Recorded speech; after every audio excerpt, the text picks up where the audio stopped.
বিজ্ঞানীদের তৈরি কৃত্রিম রক্ত মানুষের শরীরে প্রবেশ করানো হয়েছে। কথাটি অবিশ্বাস্য মনে হলেও যুক্তরাজ্যের ব্রিস্টল, ক্যামব্রিজ, লন্ডন ও ন্যাশনাল হেলথ সার্ভিসের NHS একদল গবেষক পরীক্ষাগারে তৈরি করা রক্ত মানব শরীরে প্রথমবারের মতো প্রবেশ করা।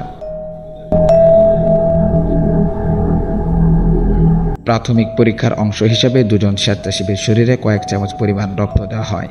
ল্যাবে তৈরি রক্ত মানব শরীরে কী ধরনের প্রক্রিয়া তৈরি করে তা এখন পর্যবেক্ষণ করা হচ্ছে।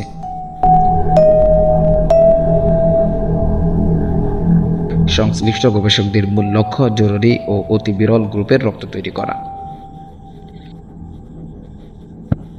আপনার মতে মানব শরীরে কৃত্রিম রক্ত দেওয়া কতটুকু কার্যকারিতা হতে পারে তা কমেন্টে জানিয়ে দিন এবং এমন আরও ভিডিও পেতে চ্যানেলটিকে সাবস্ক্রাইব করে পাশে থাকুন।